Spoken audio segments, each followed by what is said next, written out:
خوف نہیں کہ کس طرح. اور قبر کہتی ہے کہ حضرت سیدنا فقیہ ابو اللیث سمرقندی رحمۃ اللہ تعالیٰ نے نقل فرماتے ہیں کہ قبر روزانہ 5 مرتبہ یہ ندا کرتی ہے. کتنی مرتبہ؟ 5 مرتبہ یہ ندا کرتی ہے کہ اے آدمی تو میرے پیٹھ پر چلتا ہے حالانکہ میرا پیٹھ تیرا ٹھکانہ ہے. کیا ہے؟ اے آدمی تو میرے پیٹھ پر چلتا ہے حالانکہ میرا پیٹھ تیرا ٹھکانہ ہے. اے آدمی تو مجھ پر عمدہ عمدہ کھانے کھاتا ہے. کیا کھاتا ہے؟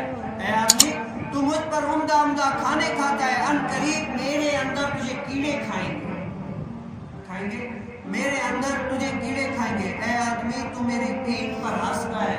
اے آدمی تو میری پیٹھ پر ہنستا ہے، ان قریب آ کر میرے اندر مبتلا عذاب ہوگا، روئے گا، وحشت تجھے یاد آئے گی. اے آدمی تو میری پیٹھ پر خوشیاں مناتا ہے، ان قریب میرے اندر آ کر تو غمگین ہو جائے گا. کیا ہو جائے گا؟ غمگین ہو جائے گا. تو اتنے گناہ، اے آدمی تو میری پیٹھ پر گناہ کرتا ہے، ان قریب میرے پیٹھ میں مبتلا عذاب ہو جائے گا. یہ روزانہ جو ہے نا قبر انسان کے ساتھ مخاطب ہو کے کہتی ہے کہ اے آدمی کچھ نہ کچھ تیاری کر لے. کیا کر لے؟ تیاری کر لے. آج جوانوں کے موت آ رہے ہیں. یہ نہیں ہے کہ زاویہ یہ نہیں ہے کہ صرف بڑوں کو ہی موت آ رہی ہے. نہیں بھائی، آج جوانوں کو موت آ رہی ہے. جو بڑے بڑے جوان ہوتے ہیں ان کو موت آ رہی ہے. بڑے عمر کے تو پھر بھی کم ہے، لیکن کیا جو جوانوں کی موت آ رہی ہے نا، یہ سچ سے پتہ چلتی کہ سب سے زیادہ جو موت ہو رہی ہے وہ جوانوں کی. کیوں؟ کیونکہ رب تعالیٰ نے آنے کا تو ایک رکھا ہے کہ پہلے باپ پھر بیٹا یہ آئے گا، لیکن جانے کا کوئی بھی طریقہ نہیں ہے. کون کر چلا جائے سب کو پتا نہیں. اور یہ محبتیں ہیں نا، باپ کی بیٹے کے ساتھ محبت کتنی ہوگی، ماں کی بیٹی کے ساتھ محبتیں کتنی ہیں، یہ بتانے کی ضرورت نہیں ہے. ہر جو کوئی باپ بیٹا ہوگا وہ سمجھ جائے گا کہ یہ محبت، یہ تعلق کیسا ہوتا ہے. لیکن شاید یہ تعلق ایک دن ٹوٹنا ہے. کیا ہونا ہے؟ یہ ایک دن ٹوٹنا ہے. اگر بیٹا ہوگا تو ایک دن بیٹا بھی باپ سے پہلے مر جاتا ہے. تو باپ بھی وہ زخم تو باپ کو ہی پتا ہوتا ہے کہ آخر یہ کون سا زخم تھا جو میرا بیٹا مجھے دے کر گیا. لیکن صاحب یہ وقت ہے ہی ایسا کہ ایک نہ ایک دن جدا ہونا ہے. رب تعالیٰ نے فرمایا من ہوا علیہ فان، اے بندے غافل نہ ہونا، جو کچھ اس دنیا میں ہے فنا ہو جانا ہے، فنا ہونا ہے. ایک نہ ایک دن جانا ہے. تیاری کر لو، ایک نہ ایک دن جانا ہے. چاہے باپ ہو چاہے بیٹا ہو، ایک نہ ایک دن مرنا ہے. کیا ہونا ہے؟ یہ تلخ حقیقت ہے. یہ ایسی حقیقت ہے جس سے کوئی بھی انکار نہیں کر سکتا، اس کا منکر ہو ہی نہیں سکتا. ایک نہ ایک دن کیا ہونا ہے؟ مرنا ہے. کیا ہونا ہے؟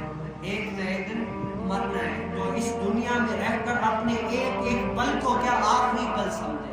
میں نے کئی مرتبہ بتایا کہ حضرت سیدنا اویس کرنی جو اللہ کے نیک بندے ہوتے ہیں، اللہ کے نیک ولی ہوتے ہیں، یہ تابعی بزرگ ہے. وہ ایسے بندے ہیں جن کی رات رکوع میں گزرتی ہے، جن کی رات سجود میں گزرتی ہے، جن کی رات قیاموں میں گزرتی ہے. ایسا کوئی دن ہی نہیں ہے جو اللہ کی یاد سے غافل ہو. لیکن ان کا دیکھیں خوف خدا، کہتے ہیں کہ اے بندے رب کی بارگاہ میں لگ جاؤ، عبادت کرو، اپنے پل کو غفلت میں نہ گزارنا. یہ موت کھڑی پڑی ہے، بس آنے والی ہے. یہ سمجھو کہ میرے اوپر کھڑی ہوئی ہے.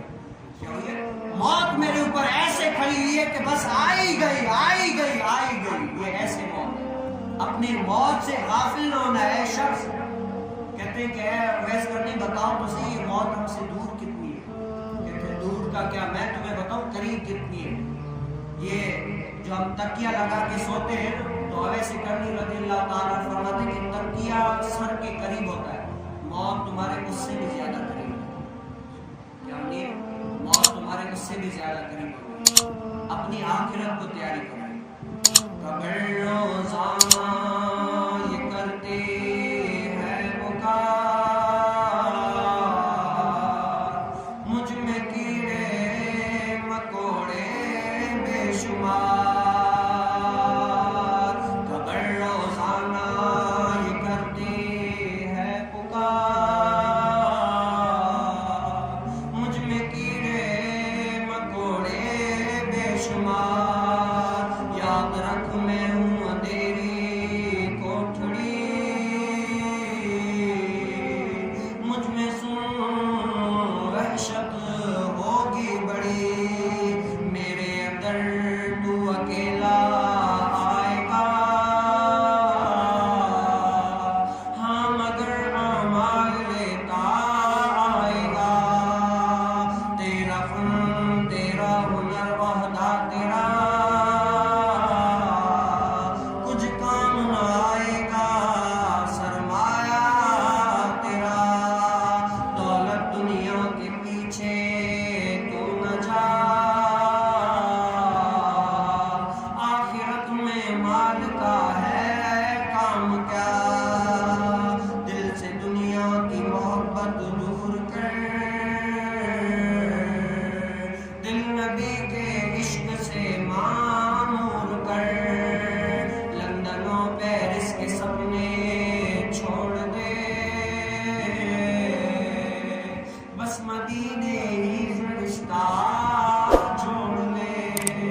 اپنے محبوب علیہ السلام سے تعلق جوڑا. آج ہم نے تعلق جوڑا ہے تو دنیا سے جوڑا ہے.